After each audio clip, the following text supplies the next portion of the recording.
Malapit nang mag-birthday si LeBron James pero parang hindi tumatanda si LBJ. Na-hype ang Lakers bench sa ginawa ni LeBron ng bully mga idol ng Lakers superstar. A quick 7-0 run ang ginawa ng Purple and Gold mga idol sa pagsisimula ng first quarter kontra Sacramento Kings. Ang muling pagtatapat ni LeBron James at ni De'Aaron Fox. Napaka-aggressive ni LBJ. 8 araw na lang magkwa-40 na itong si LeBron.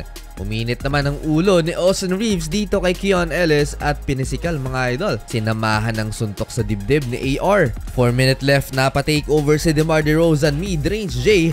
At etong poster dunk niya mga idol kay Rui Hachimura. Mawi naman si LeBron James spin move and a two-handed dunk. Baseline dito kay LBJ parang hindi 40 mga idol. Eto pa to end the first quarter. One leg elbow jumper. Lakers up 5 31-26. Second quarter, nang bully naman si LeBron, talsik mga idol si Keegan Murray and 1. Lately, maraming nagsasabi na hindi na nakakasabay si LBJ sa mga batang players sa NBA. Pero tingnan nyo to mga idol, dinodumi na pa rin niya ang pintura. Post moves talagang pinapahirapan niya ang Sacramento Kings. Well, naidikit ng Sacramento Kings ang laban at naitabla 2 beses mga idol dito sa second quarter. 15 points sa first half itong si De'Aaron Fox. Habang season high naman si LeBron James at best game niya ngayong season sa first half with 23 points and 10 of 13 shooting. That's 77% field goal percentage. Lamang ng tatlo ang Lakers at the half, 56-53.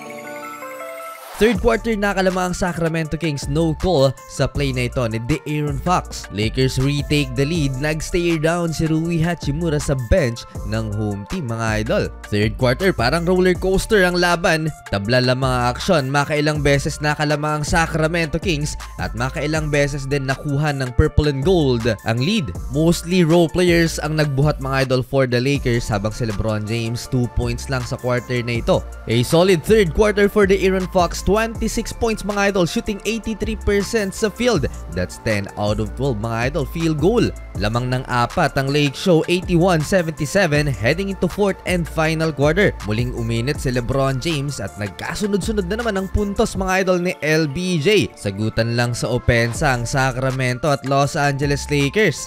7-minute mark, Cam Reddish tiebreaker mga idol and 1 opportunity. Pero ang bumuhat sa second unit ng Purple and Gold walang iba kundi si D'Angelo Russell na so far may 18 points na mga idol. A sixth man ng Lake Show. Patuloy ang pagset ni LeBron James ng record mga idol, 1,510 career game with 10 plus points. Laking tulong talaga sa Lakers ang consistency ng mga role players Austin Reeves and Rui Hachimura. Crunch time, tuwang-tuwa na si D'Angelo Russell dahil umabot pa ng 10 points ang lamang ng Los Angeles Lakers pero nag-run ang Sacramento Kings at napako sa 101 ang talaan ng Los Angeles Lakers, 101-99 last 1 minute. As 34 seconds nagmintes ng game-tying 2-pointer si De'Aaron Fox. Big rebound by Anthony Davis. Foul game ang nangyari mga idol sa huli. Nakaligtas pa ang Los Angeles Lakers. Panalo ulit